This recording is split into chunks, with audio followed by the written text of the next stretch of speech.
어머니, 제가 일하는 동안 조용히 해주세요. 집중이 안 되거든요. 며느리 장미래의 차가운 목소리가 70세 시어머니를 향했습니다.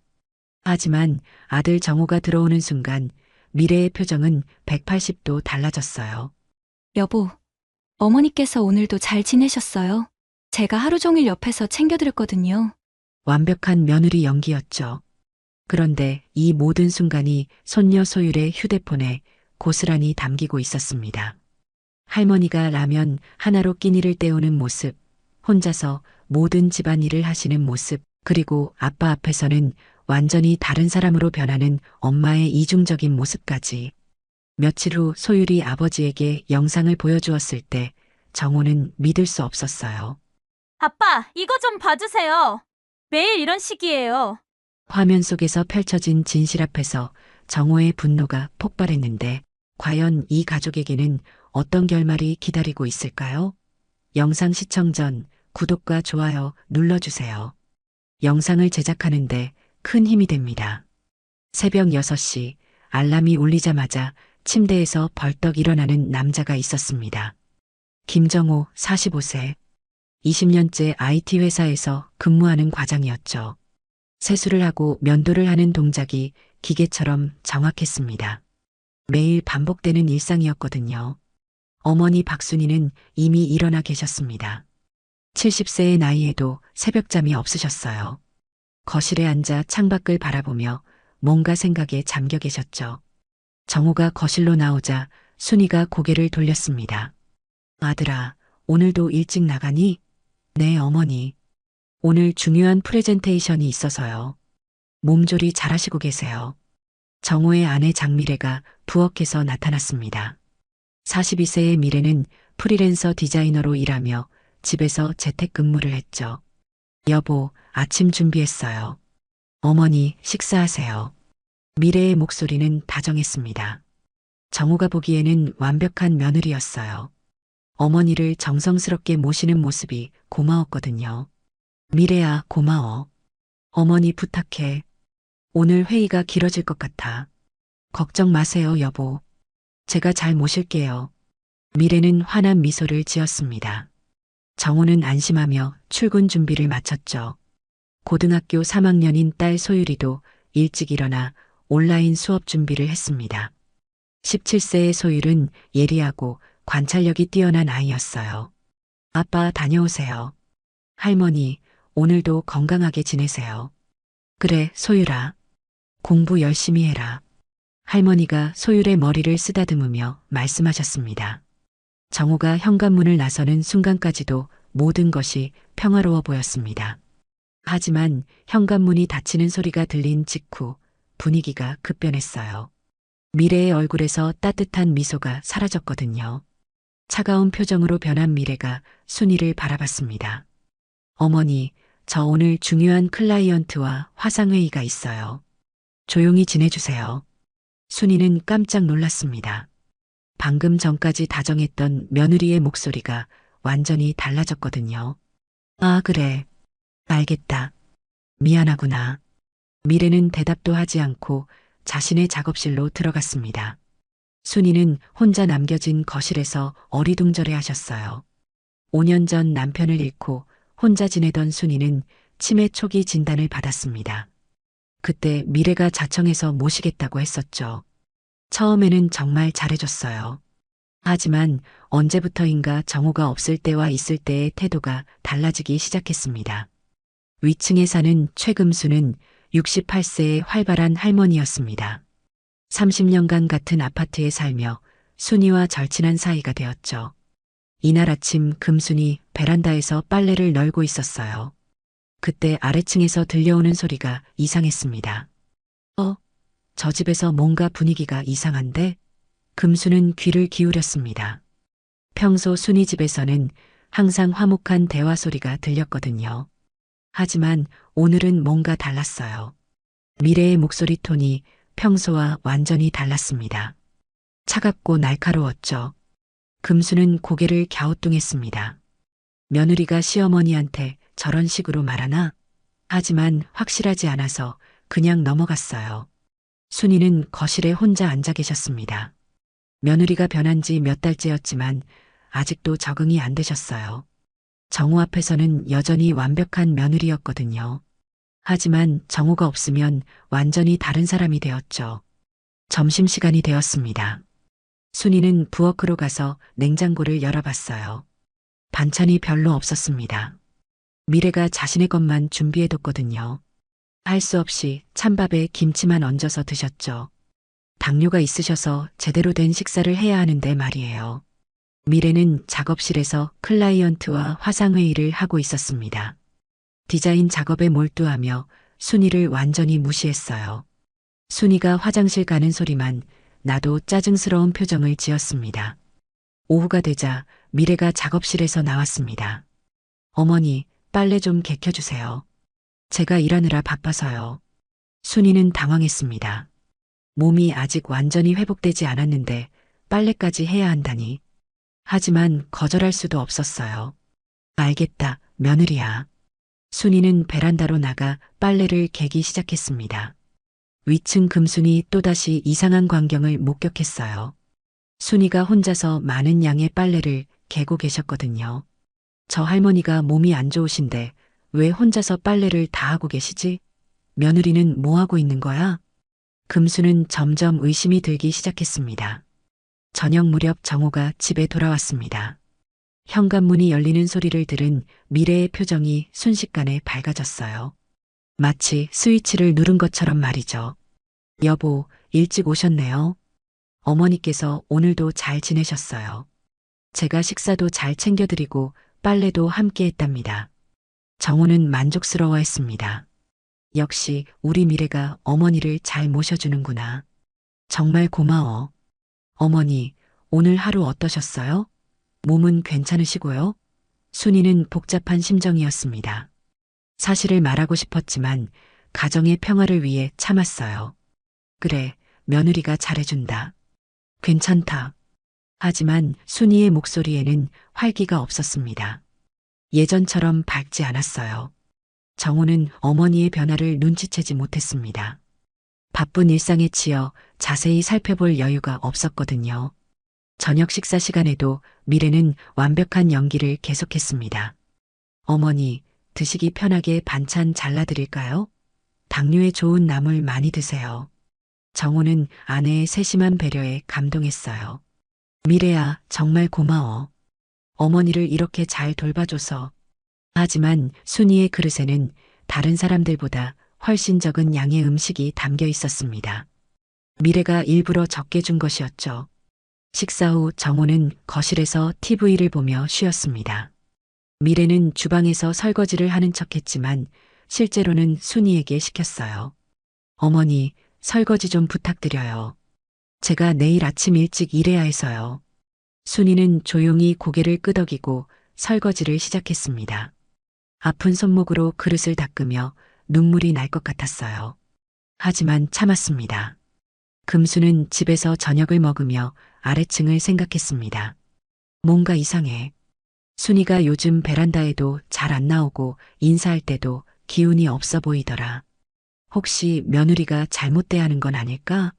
하지만 확실한 증거가 없어서 섣불리 나설 수도 없었어요. 그날 밤 순이는 잠을 이루지 못했습니다. 며느리의 이중적인 모습이 계속 머릿속을 맴돌았거든요. 정우 앞에서는 그렇게 다정한데 혼자 있을 때는 왜 이렇게 차가울까? 내가 뭘 잘못했을까? 순이는 자신을 탓하며 밤을 지새웠습니다. 다음 날도 똑같은 패턴이 반복될 것이라는 걸 알고 있었거든요. 며칠이 지나면서 금순의 의심은 확신으로 바뀌어 갔습니다. 매일 베란다에서 빨래를 널며 아래층을 관찰하게 되었거든요. 순이의 모습이 예전과 너무 달랐어요. 활발하고 명랑했던 친구가 점점 위축되어 가는 모습이 안타까웠습니다. 이날도 금수는 베란다에서 빨래를 널고 있었어요. 그때 아래층에서 미래의 목소리가 들렸습니다. 어머니, 제가 일하는 동안 TV 소리 좀 줄여주세요. 집중이 안 되거든요. 목소리가 차갑고 명령조였어요. 금수는 깜짝 놀랐습니다. 며느리가 시어머니한테 저런 식으로 말해도 되나? 평소 순이가 자랑하던 며느리의 모습과는 완전히 달랐거든요. 금수는 더 이상 참을 수 없었습니다. 오후에 순이 집 초인종을 눌렀어요. 순이야, 나 금순이야. 오랜만에 얼굴 좀 보자. 하지만 문을 연 건 미래였습니다. 아, 금순 할머니시네요. 어머니께서 몸이 좀 안 좋으셔서 면회를 자제해달라고 의사 선생님이 그러셨어요. 미래의 대답은 능숙했지만 금수는 납득할 수 없었어요. 무슨 소리야? 순이가 그렇게 아픈 건 아니잖아. 잠깐만 봐도 안 될까? 죄송해요. 정말 컨디션이 안 좋으셔서요. 다음에 기회가 되면 연락드릴게요. 미래는 문을 닫으려 했습니다. 그때 순이의 목소리가 들렸어요. 금순아, 그거 너니? 순이가 거실에서 나오려 했지만 미래가 막아섰습니다. 어머니, 쉬고 계세요. 제가 말씀드릴게요. 금수는 순이의 모습을 잠깐 볼 수 있었어요. 얼굴이 많이 야위어 있었고 표정도 어둡더라고요. 순이야, 괜찮니? 얼굴이 많이 마른 것 같은데? 괜찮다, 금순아. 조금 피곤할 뿐이야. 순이의 대답이 힘없었습니다. 평소 활기찬 모습과는 너무 달랐어요. 금수는 뭔가 심상치 않다는 걸 직감했습니다. 그럼 나중에 몸 좀 나아지면 연락해. 너무 걱정된다. 금순이 돌아간 후 미래는 순이를 째려봤어요. 어머니, 앞으로 이웃들이 찾아와도 만나지 마세요. 괜한 오해만 생겨요. 순이는 위축되었습니다. 알겠다. 하지만 금순이는 오랜 친구인데 친구든 뭐든 상관없어요. 제가 어머니 건강 관리하고 있으니까 다른 사람들은 신경 쓰지 마세요. 미래의 말투가 점점 강해졌어요. 순이는 더 이상 반박할 수 없었습니다. 같은 시간 금수는 집에서 계속 생각했어요. 분명히 뭔가 문제가 있다. 순이의 표정이 예전 같지 않아. 며느리 태도도 이상하고 금수는 다른 이웃들에게도 물어보기로 했습니다. 아래층 박씨 아주머니를 만났어요. 박씨, 혹시 순이네 집에서 이상한 거 느낀 적 없어? 아, 금순 씨. 사실 저도 좀 이상하다 싶었어요. 요즘 순이 할머니가 베란다에도 잘 안 나오시고, 그리고 가끔 며느리 목소리가 좀 날카롭게 들릴 때가 있더라고요. 박 씨의 증언으로 금순의 의심은 더욱 확고해졌습니다. 역시 내 눈이 틀리지 않았구나. 이건 분명히 문제가 있어. 이웃들 사이에서도 순이네 집 분위기가 이상하다는 얘기가 돌기 시작했어요. 옆집 김 씨도 비슷한 얘기를 했거든요. 요즘 순이 할머니 목소리를 잘 못 들어서 안부가 궁금했어요. 예전에는 매일 베란다에서 인사하곤 했는데 오후 늦게 정호가 퇴근했습니다. 평소보다 조금 일찍 들어온 거였어요. 미래는 재빨리 완벽한 며느리로 변신했습니다. 여보, 일찍 오셨네요. 어머니께서 오늘 컨디션이 좀 안 좋으셔서 일찍 주무시라고 했어요. 정호는 걱정스러워했습니다. 어머니 몸이 안 좋으시다고요? 뭐가 문제인가요? 별건 아니에요. 그냥 좀 피곤해 하시는 것 같아서요. 제가 잘 돌봐드릴 테니까 걱정 마세요. 미래의 연기는 완벽했어요. 정호는 전혀 의심하지 않았습니다. 그래도 한번 어머니 뵙고 갈게요. 정호가 순이 방으로 갔을 때 순이는 일찍 주무시고 계셨어요. 실제로는 미래가 일찍 들어가라고 해서 그런 거였지만요. 정호는 어머니를 깨우지 않고 조용히 나왔습니다. 미래야, 어머니가 많이 피곤해 보이시네. 혹시 병원에 가봐야 하는 건 아닐까? 아니에요, 여보. 제가 계속 지켜보고 있으니까요. 며칠 더 지켜보고 안 좋으면 병원 가자고 할게요. 정호는 아내를 믿었습니다. 미래가 어머니를 정성스럽게 돌보고 있다고 생각했거든요. 그날 밤 금수는 잠이 오지 않았어요. 순이 생각이 계속 났습니다. 30년 넘게 친구로 지낸 사이인데 이렇게 두고 볼 수는 없다고 생각했어요. 내일은 꼭 정호한테 직접 말해야겠다. 뭔가 문제가 있다는 걸 알려줘야 해. 금수는 아파트 관리사무소에서 정호의 연락처를 알아냈어요. 비상 연락망에 있었거든요. 하지만 전화를 걸기가 쉽지 않았습니다. 혹시 오해하면 어떡하지? 하지만 순이를 위해서는 용기를 내야 했어요. 다음 날 아침 금수는 정호가 출근하는 시간을 기다렸습니다. 평소 정호가 7시 30분경에 나간다는 걸 알고 있었거든요. 정호야, 잠깐만. 금순이 정호를 불러 세웠어요. 아, 금순 할머니. 안녕하세요. 급한 일이 있으신가요? 정호는 시간에 쫓기고 있었지만 예의상 멈춰 섰습니다. 내 어머니 일로 할 말이 있어. 시간 날 때 한번 만날 수 있을까? 어머니요? 무슨 일이 있으신 건가요? 정호의 표정이 심각해졌어요. 전화로는 말하기 어려운 일이야. 저녁에 시간 되면 연락해. 정호는 불안해졌습니다. 어머니께 무슨 일이 생긴 건지 궁금했어요. 하지만 출근 시간이 늦어서 자세히 물어볼 수 없었습니다. 알겠습니다. 저녁에 연락드릴게요. 정호가 떠난 후 금수는 결심했어요.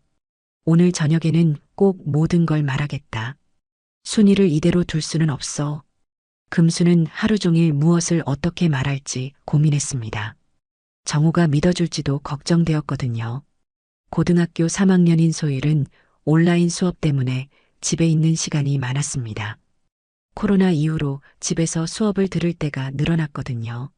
그러다 보니 자연스럽게 집안 분위기를 자세히 관찰하게 되었어요. 처음에는 별 생각 없이 지냈지만 점점 이상한 점들을 발견하기 시작했습니다. 이날도 소율은 자신의 방에서 온라인 수업을 듣고 있었어요.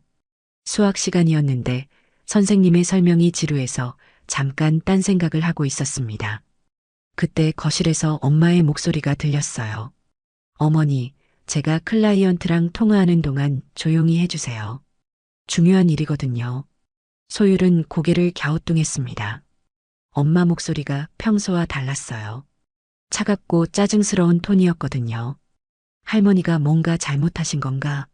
소율은 헤드폰을 벗고 귀를 기울였어요.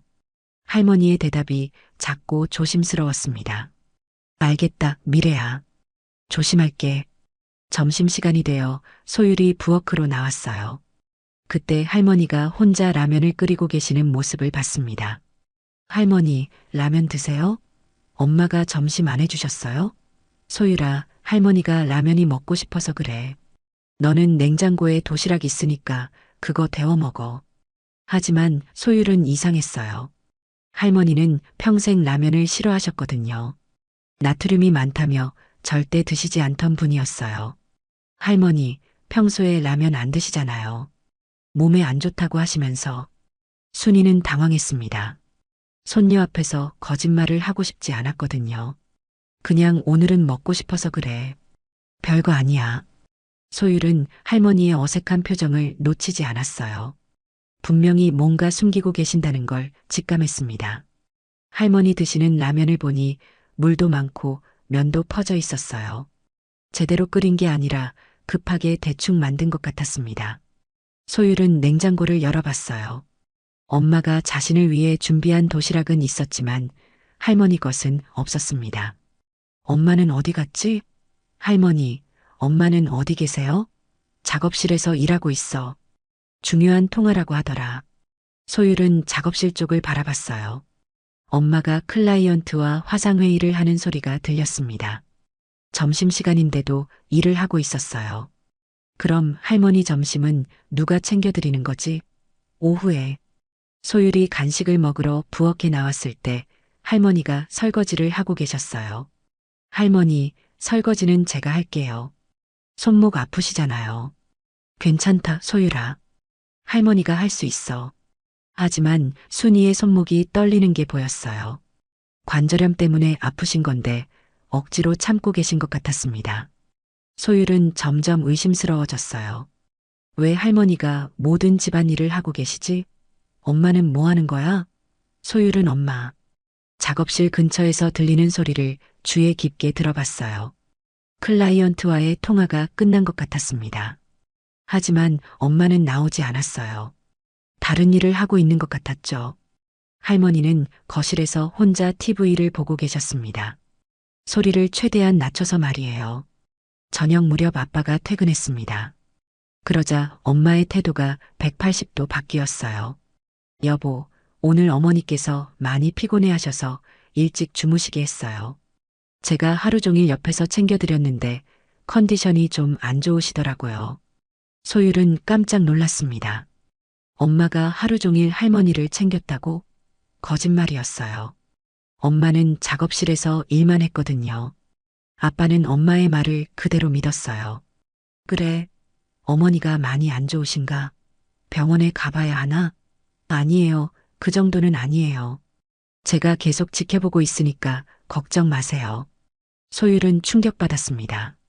엄마가 아빠에게 거짓말을 하고 있었거든요. 실제로는 할머니를 전혀 챙기지 않았는데 말이에요. 그날 밤 소율은 잠이 오지 않았어요. 낮에 본 할머니의 모습이 계속 떠올랐습니다. 라면을 드시는 초라한 모습, 혼자 설거지 하시는 외로운 뒷모습, 뭔가 잘못되고 있다는 걸 느꼈어요.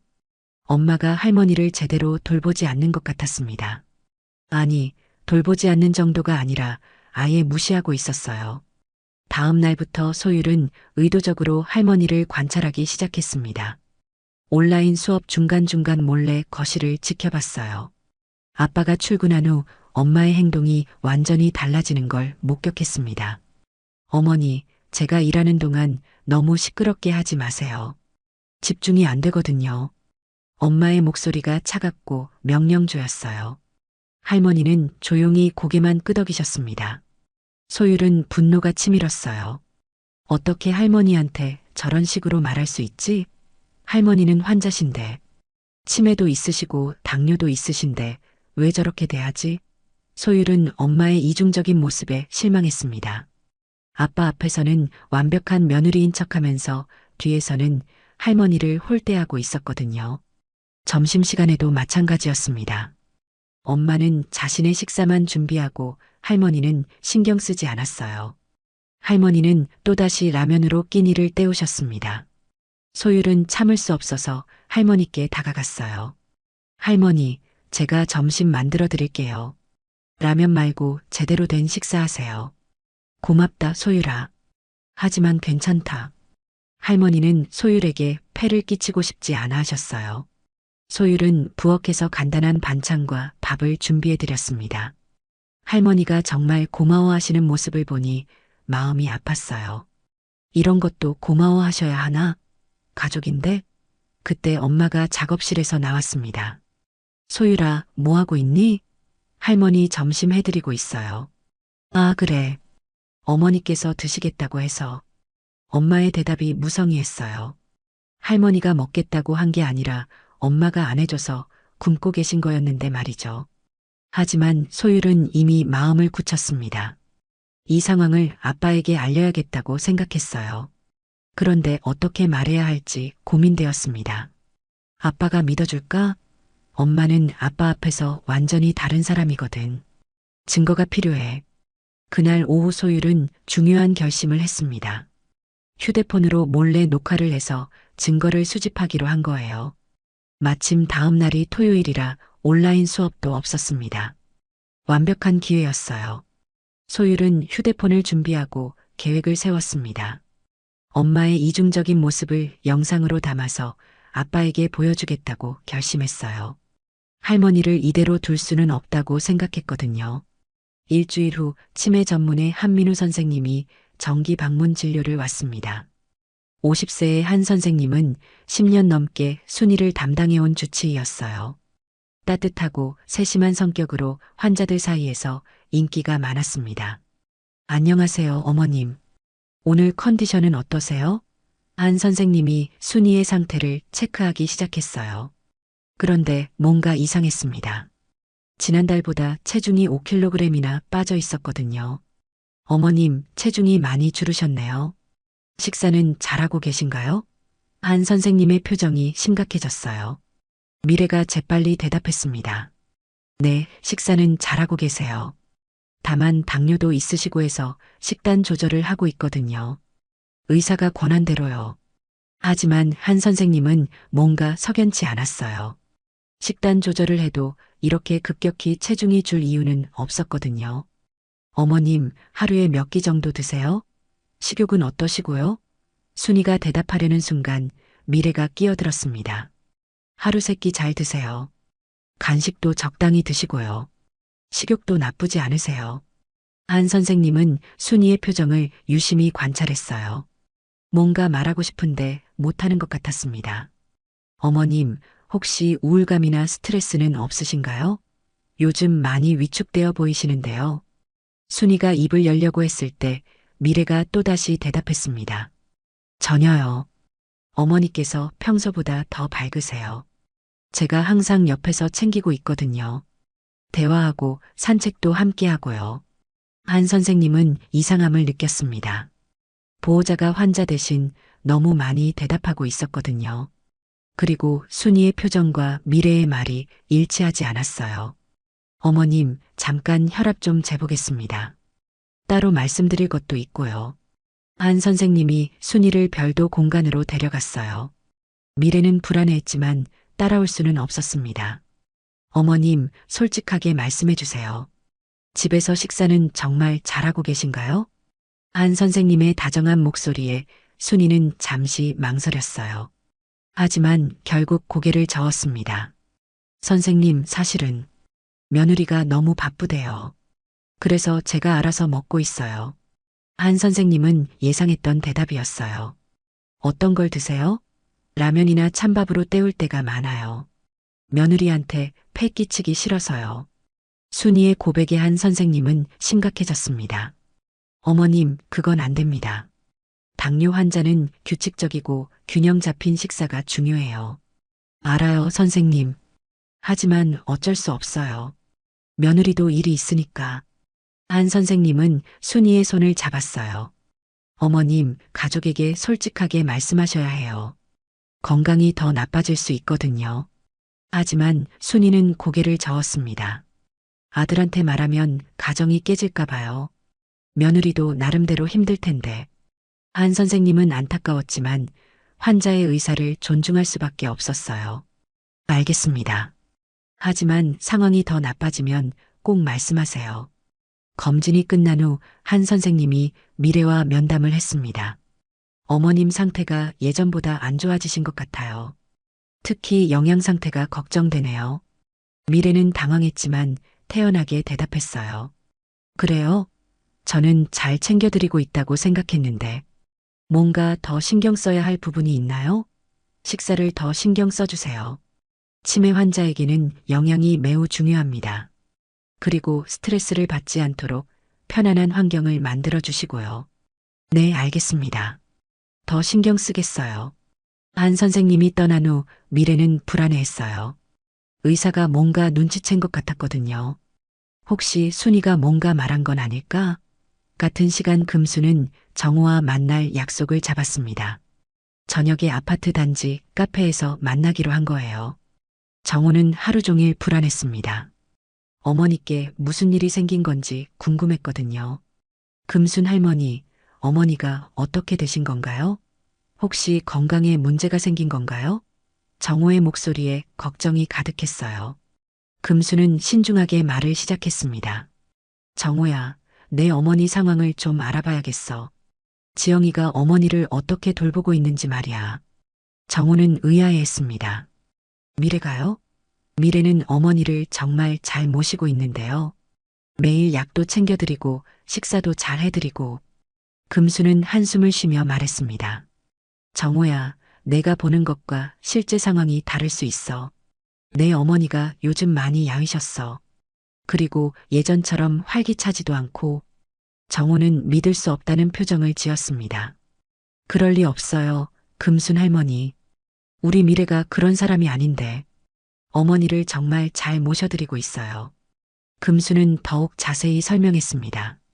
정호야, 내가 매일 베란다에서 지켜보는데 순이가 예전 같지 않아. 그리고 며느리 목소리도 이상하고 평소와 완전히 다르더라. 정호는 여전히 의심스러워했습니다. 하지만 미래가 매일 저한테 어머니 안부도 전해주고 어머니도 괜찮다고 하시는데요. 이때 아파트 다른 이웃 박 씨도 나타났습니다. 금순이 미리 연락해서 부른 것이었죠. 정호 씨, 저도 증언할 게 있어요. 제가 직접 본 일들이거든요. 정호는 박 씨를 바라봤습니다. 박 씨, 무슨 일을 보셨다는 거예요? 박 씨는 자신이 목격한 것들을 말했습니다. 며느리 분 목소리가 평소와 완전히 다르게 들리는 걸 여러 번 들었어요. 그리고 어머님이 혼자서 많은 일을 하시는 것도 봤고요. 정호는 점점 혼란스러워했습니다. 그런데 그건 어머니가 자발적으로 하시는 건지도 모르잖아요. 어머니께서 가만히 계시기 답답해서 하실 수도 있고, 금수는 답답해하며 말했습니다. 정호야, 내 어머니가 병원에서 퇴원한 지 얼마나 됐는데 벌써 이렇게 마르셨는지 봐. 이게 정상적인 상황이라고 생각해? 정호는 어머니의 모습을 떠올려 봤습니다. 확실히 최근에 많이 마르신 것 같기는 했죠. 그런데 그건 병 때문인 줄 알았거든요. 혹시 정말 그런 일이 있었다면 어머니가 저한테 말씀하셨을 텐데요. 금수는 한숨을 쉬며 설명했습니다. 그게 문제야, 정호야. 내 어머니는 내가 걱정할까봐, 그리고 가정이 깨질까봐 참고 계신 거야. 정호는 마음이 복잡해졌습니다. 정말 그런 일이 있었다면 너무 미안하고 화가 날 것 같았거든요. 하지만 여전히 믿기 어려웠습니다. 그럼 제가 어떻게 확인해 볼 수 있을까요? 금수는 제안했습니다. 하루 출근하는 척하고 집에 숨어서 지켜보면 어떨까? 아니면 다른 방법으로라도 확인해 봐. 정호는 잠시 생각해 봤습니다. 사실 최근에 어머니 표정이 예전만큼 밝지 않다는 걸 느꼈거든요. 그리고 미래가 어머니 이야기를 할 때도 뭔가 어색한 부분이 있었던 것 같았습니다. 알겠습니다. 제가 한번 확인해 보겠어요. 하지만 만약 이게 오해라면 어머니와 미래한테 모두 미안한 일이 될 것 같아서 소율은 더 이상 지켜볼 수 없어 본격적인 증거 수집에 나서기로 했습니다. 토요일 아침 아빠가 골프를 나간 후가 완벽한 기회였어요. 엄마는 평소보다 더 노골적으로 할머니를 대할 것 같았거든요. 소율은 휴대폰을 준비하고 녹화 계획을 세웠습니다. 거실이 잘 보이는 위치에서 몰래 촬영하기로 한 거예요. 아빠가 나간 지 30분 후 예상한 대로 엄마의 태도가 변했습니다. 어머니, 오늘 집 청소 좀 해주세요. 저는 급한 일이 있어서요. 순이는 당황했어요. 몸이 아직 완전히 회복되지 않았는데 청소까지 해야 한다니. 미래야, 몸이 아직 좀 불편한데. 그럼 조금씩이라도 해주세요. 먼지 쌓이면 저도 스트레스 받거든요. 소율은 휴대폰으로 이 장면을 녹화하기 시작했어요.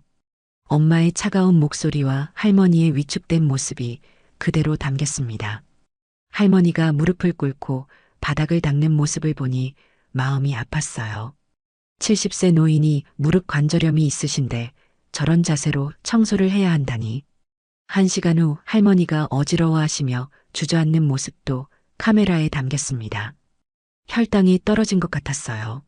하지만 엄마는 작업실에서 나오지도 않았습니다. 할머니가 혼자 일어나서 의자에 앉아 쉬고 계시는 모습이 너무 안타까웠어요. 소율은 뛰어나가고 싶었지만 증거를 위해 참았습니다. 점심시간이 되었습니다. 소율이 가장 기다린 순간이었어요. 엄마가 어떻게 행동하는지 확실히 보고 싶었거든요. 예상대로 엄마는 자신의 식사만 준비했습니다. 할머니는 냉장고를 열어보시다가 한숨을 쉬셨어요. 먹을 만한 반찬이 거의 없었거든요. 할 수 없이 할머니는 또다시 라면을 끓이기 시작했습니다. 소율은 이 모습도 빠짐없이 녹화했어요. 70세 치매 환자가 라면으로 끼니를 때우는 모습, 며느리는 작업실에서 혼자 맛있는 도시락을 먹는 모습. 대조가 너무 극명했습니다. 오후에는 더 충격적인 장면이 벌어졌습니다.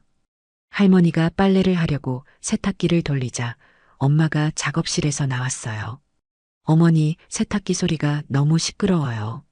손빨래로 해주세요. 네, 손빨래요? 세탁기가 있는데 굳이? 저 일하는데 방해되거든요. 손빨래가 더 깨끗하기도 하고요. 소율은 믿을 수 없었습니다. 70세 할머니한테 손빨래를 시키다니. 관절염이 있으셔서 찬물에 손을 담그면 아프실 텐데. 할머니는 할 말을 잃고 그냥 고개를 끄덕이셨어요. 이 장면도 소율의 휴대폰에 고스란히 담겼습니다. 할머니가 베란다에서 손빨래를 하시는 동안 엄마는 거실에서 TV를 보며 과자를 먹고 있었어요. 이런 대조적인 모습도 소율은 놓치지 않고 촬영했습니다. 할머니의 고된 모습과 엄마의 여유로운 모습이 한 화면에 담겼거든요. 가장 결정적인 장면은 오후 4시경에 일어났습니다. 할머니가 화장실에서 나오시다가 어지러워서 벽에 기대시는 모습을 엄마가 봤어요. 하지만 엄마는 도와드리기는커녕 짜증스러운 표정만 지었습니다. 어머니, 괜찮으세요? 소율이 먼저 달려가서 할머니를 부축했어요. 괜찮다, 소율아. 잠깐 어지러웠을 뿐이야. 할머니, 병원 가셔야 하는 거 아니에요? 소율이 걱정스럽게 물었지만 할머니는 고개를 저으셨습니다. 이때 엄마가 다가왔어요. 어머니, 너무 무리하지 마세요. 좀 쉬시죠. 하지만 목소리에는 진심 어린 걱정이 없었어요.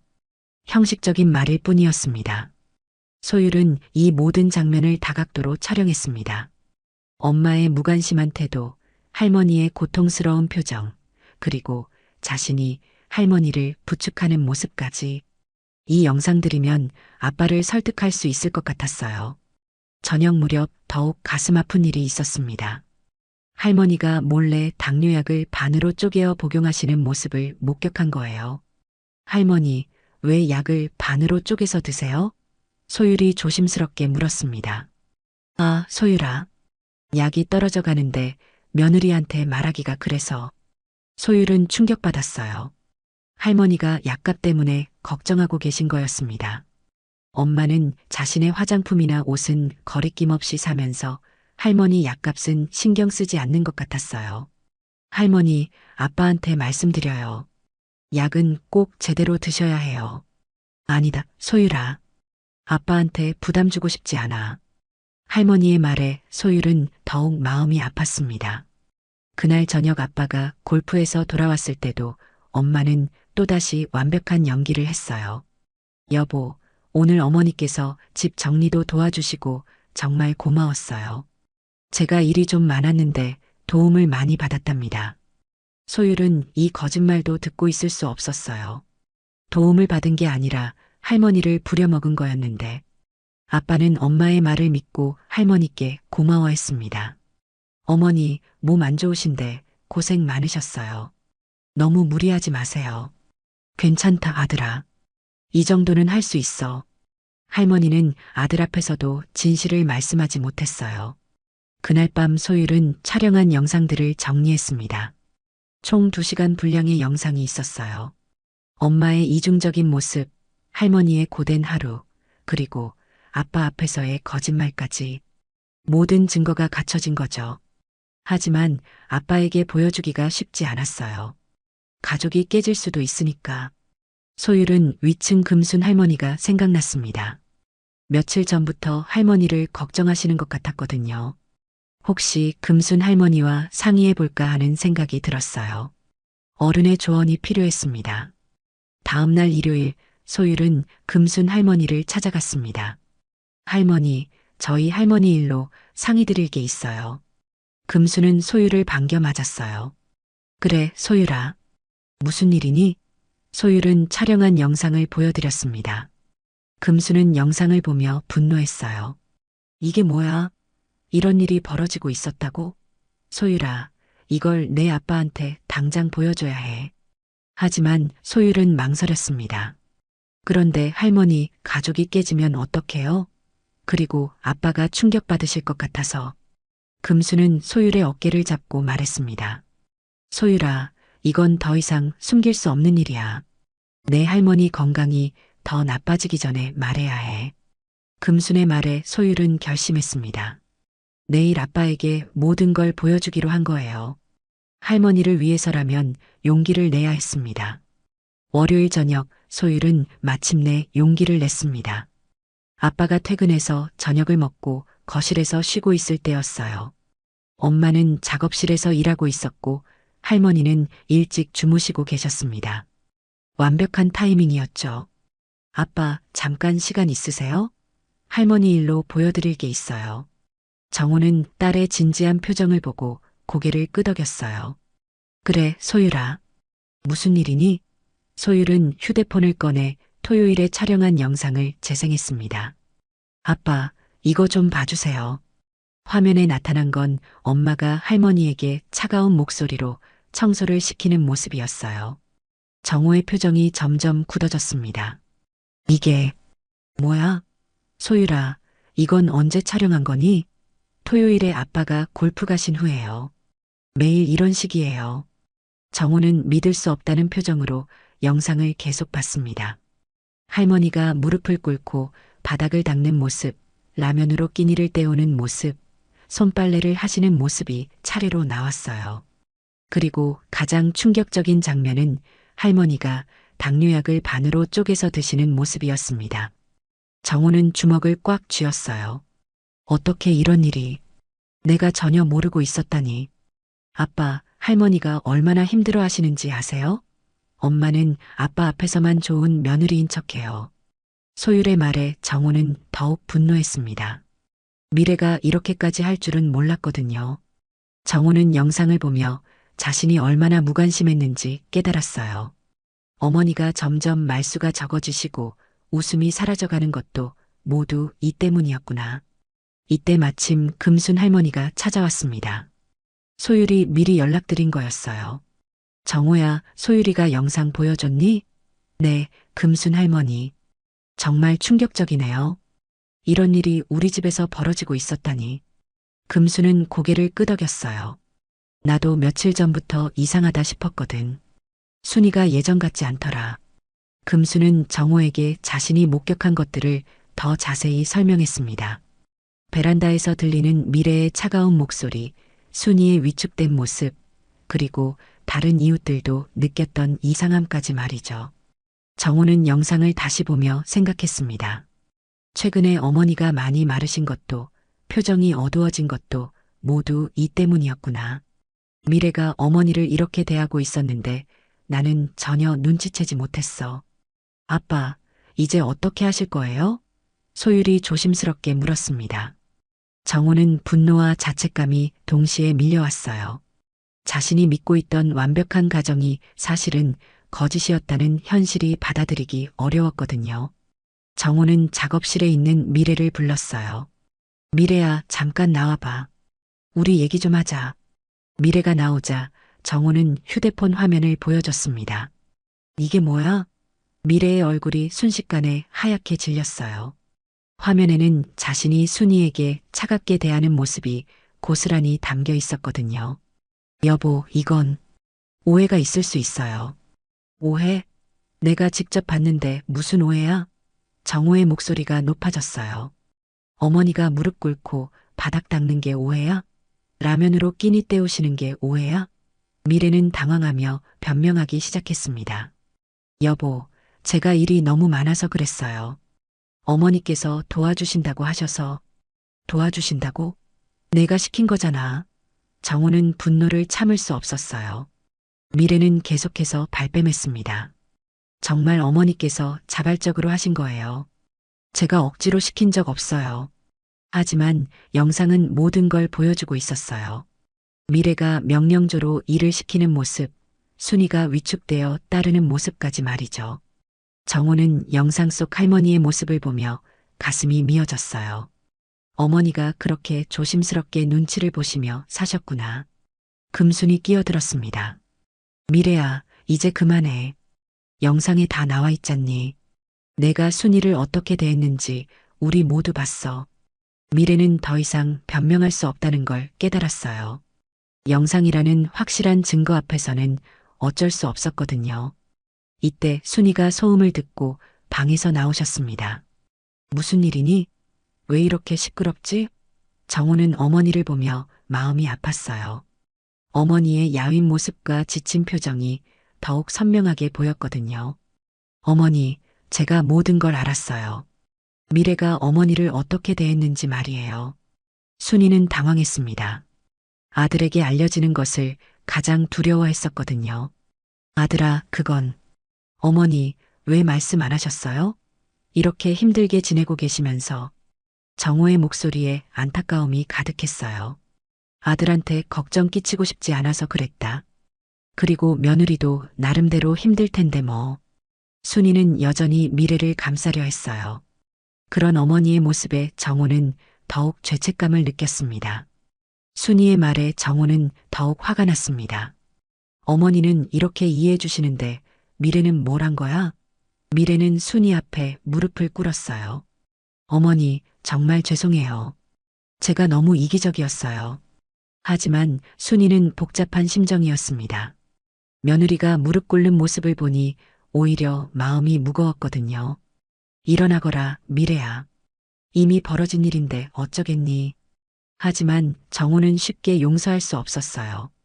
미래야, 어머니는 그렇게 말씀하시지만 나는 받아들일 수 없어. 어머니를 이렇게 대한 건 용서할 수 없는 일이야. 소율도 엄마를 바라보며 말했습니다.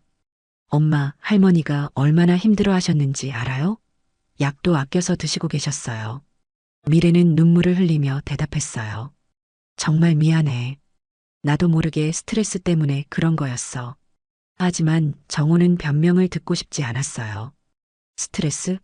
그게 이유가 될 수 있어? 우리 어머니가 뭘 잘못했다고? 금순도 정호의 편을 들었습니다. 맞아, 정호야. 이런 일은 그냥 넘어갈 문제가 아니야. 미래는 필사적으로 용서를 구했지만 정호의 마음은 이미 돌아서 있었어요. 신뢰가 완전히 깨져버린 거죠. 그날 밤 정호는 많은 생각을 했습니다. 어떻게 해야 할지 고민이 되었어요. 정호는 밤새 고민한 끝에 결심했습니다. 더 이상 이런 상황을 방치할 수는 없다고 생각했어요. 다음 날 아침 정호는 회사에 연락해서 반차를 냈습니다. 가족 문제를 해결해야 했거든요. 미래는 평소처럼 완벽한 며느리 연기를 하려 했지만 정호는 차갑게 대했어요. 미래야, 오늘 우리 진지하게 얘기해야 할 것 같아. 미래는 불안해했습니다. 어제 일 때문에 정호가 화가 많이 난 것 같았거든요. 여보, 제가 정말 잘못했어요. 다시는 이런 일 없을 거예요. 하지만 정호는 이미 마음을 정한 상태였어요. 정호는 어젯밤 내내 고민했던 모든 것들을 정리했습니다. 어머니의 건강, 가족의 신뢰, 그리고 앞으로의 삶에 대해서 말이죠. 먼저 한민우 의사에게 연락했습니다. 선생님, 급하게 어머니 상태 검진 부탁드려요. 집에서 상황이 좀 복잡해져서요. 한 선생님은 곧바로 달려왔어요. 며칠 전 진료 때부터 뭔가 이상함을 느꼈었거든요. 어머님, 안녕하세요. 오늘은 어떠세요? 한 선생님이 순이를 자세히 검진한 결과는 충격적이었습니다. 어머님 상태가 예상보다 많이 안 좋아지셨네요. 영양실조 증상이 보이고 스트레스 지수도 매우 높습니다. 이대로 가면 치매가 급속히 진행될 수 있어요. 정호는 충격받았어요. 영양실조요? 어머니가 영양실조라고요? 네, 체중도 많이 줄으셨고 혈액 검사 결과도 좋지 않아요. 제대로 된 식사를 못 하신 것 같은데요. 미래는 당황했습니다. 그럴 리 없는데요. 제가 매일 챙겨드렸는데. 하지만 한 선생님은 고개를 저었어요. 검사 결과가 말해주고 있어요. 환자분이 상당한 스트레스를 받으셨던 것 같습니다. 한 선생님은 정호에게 더 구체적으로 설명했어요. 혈당 수치도 불안정하고 근육량도 현저히 줄었습니다. 이런 상태가 지속되면 합병증이 올 수 있어요. 정호는 어제 본 영상들이 떠올랐어요. 할머니가 라면으로 끼니를 때우시던 모습, 혼자서 모든 집안일을 하시던 모습. 선생님, 이런 상태가 계속되면 어떻게 되나요? 치매가 급속히 진행되고 합병증도 올 수 있어요. 지금부터라도 적절한 영양 공급과 스트레스 해소가 필요합니다. 한 선생님이 떠난 후 정호는 가족회의를 소집했습니다. 금순 할머니도 함께 참석했어요. 이제 모든 걸 공개적으로 얘기할 때가 된 거죠. 어머니, 미안해요. 제가 너무 무관심했어요. 미래가 어머니를 이렇게 대하는 줄 전혀 몰랐어요. 순이는 아들을 걱정하며 말했습니다. 아들아, 내 잘못이 아니야. 나도 말하지 않았으니까. 하지만 정호는 자책했어요. 그래도 눈치챘어야 했는데. 어머니가 이렇게 마르시고 힘들어 하시는데. 소율이 아빠의 손을 잡았어요. 아빠, 이제라도 알게 된 게 다행이에요. 미래는 모든 사람 앞에서 진심으로 사과했습니다. 어머니, 정말 죄송해요. 제가 너무 이기적이었어요. 처음에는 정말 잘 모시려고 했는데 점점 일이 많아지고 스트레스가 쌓이니까 어머니께 화풀이를 했어요. 변명의 여지가 없어요. 금순이 미래를 바라보며 말했습니다. 미래야, 스트레스가 이유가 될 수는 없어. 순이는 내 어머니이기도 하거든. 그리고 환자이시기도 하고. 미래는 더욱 고개를 숙였어요. 할 말이 없었거든요. 정호는 앞으로의 계획을 발표했습니다. 미래야, 나는 더 이상 너를 믿을 수 없어.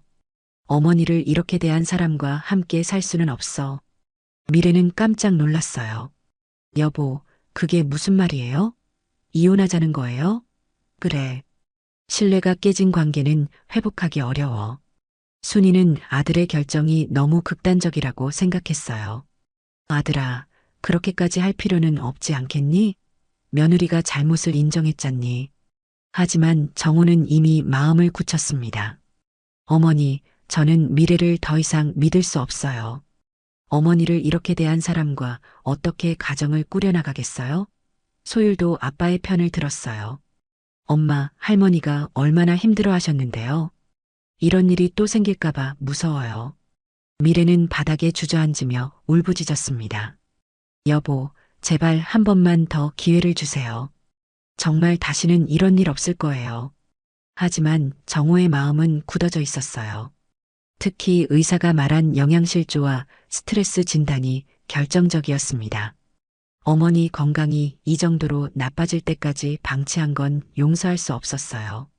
그날 오후 미래의 부모인 이미순과 장철수가 급히 찾아왔습니다.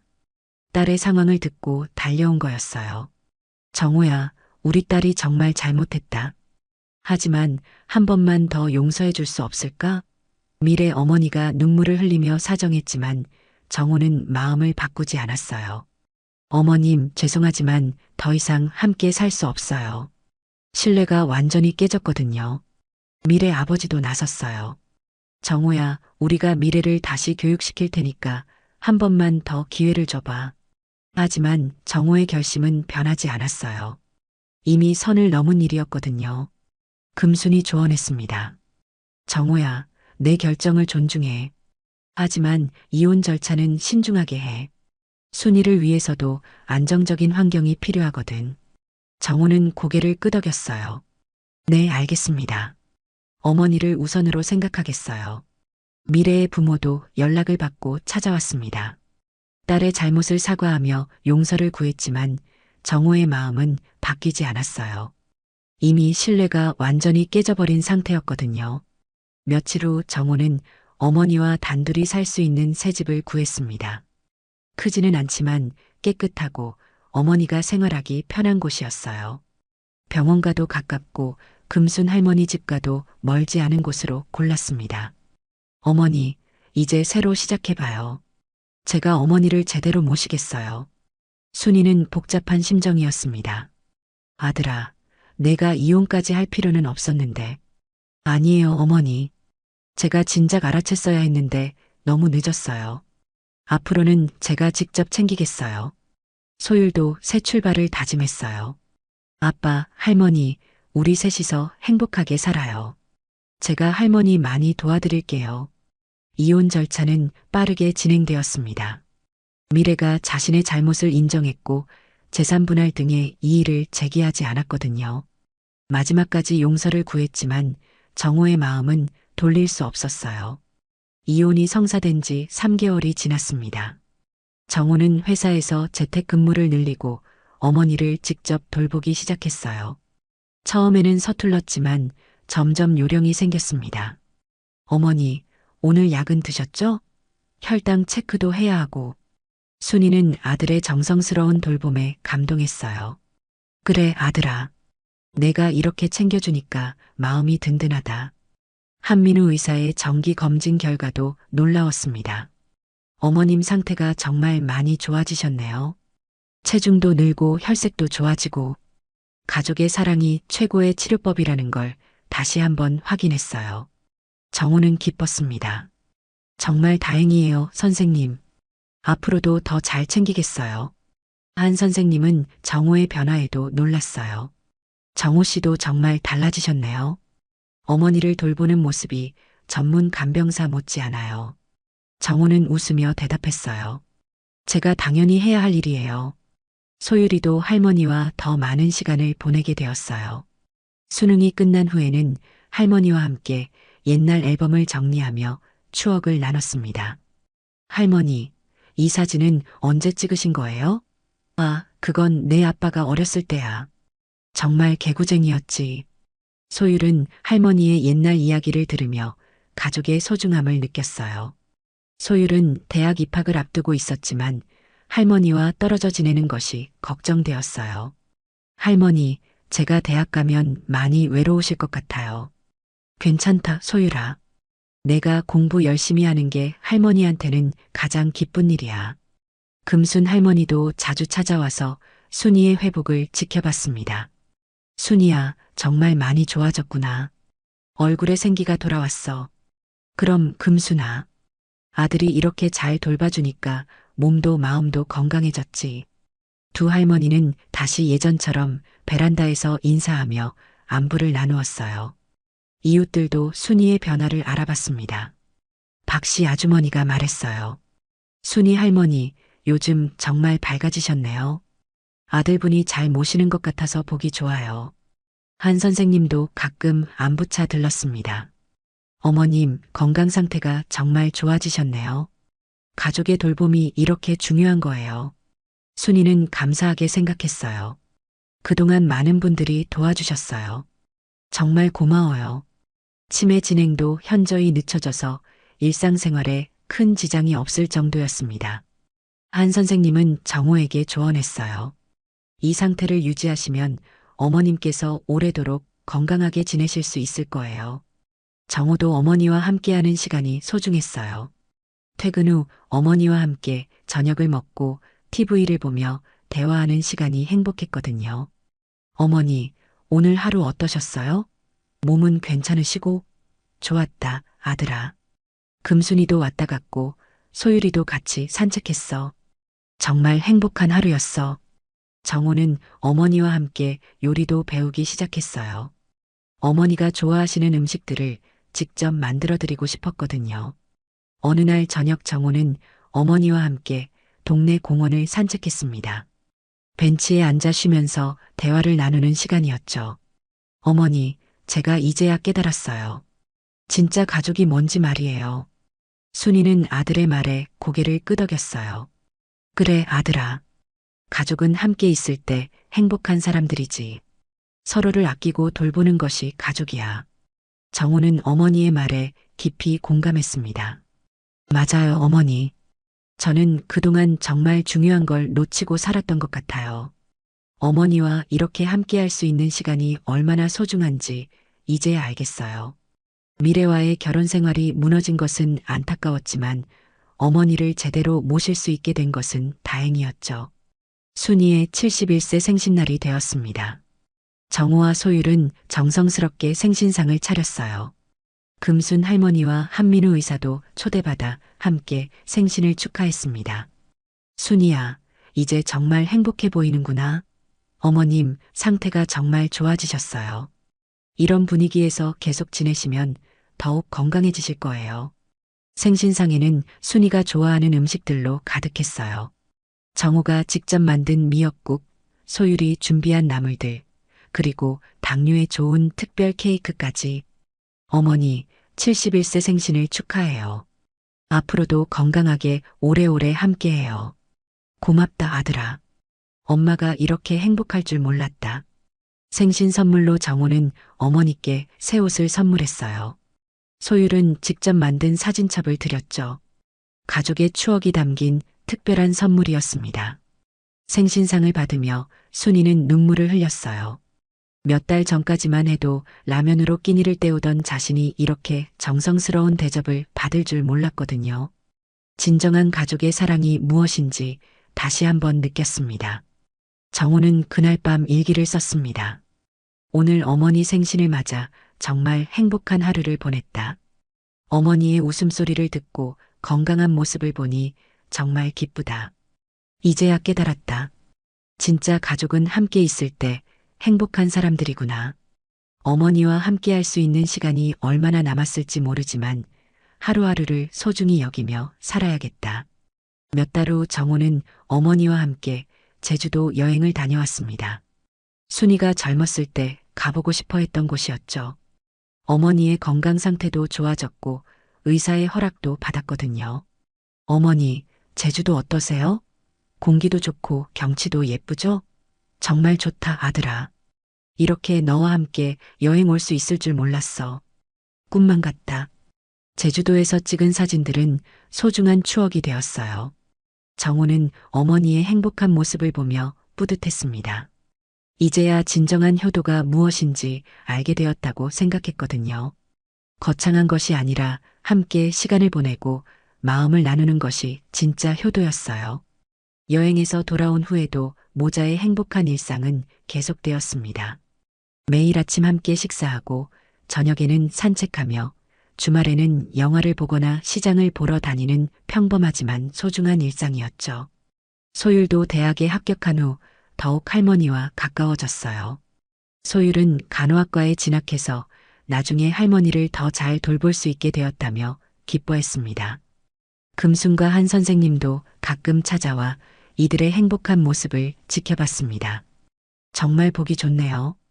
이제야 진짜 가족 같아 보여요. 정호는 이런 말을 들을 때마다 감사함을 느꼈습니다. 어떤 날 저녁 정호는 어머니에게 말했습니다. 어머니, 제가 깨달은 게 있어요. 부모님께 효도할 수 있는 시간이 생각보다 많지 않다는 걸 말이에요.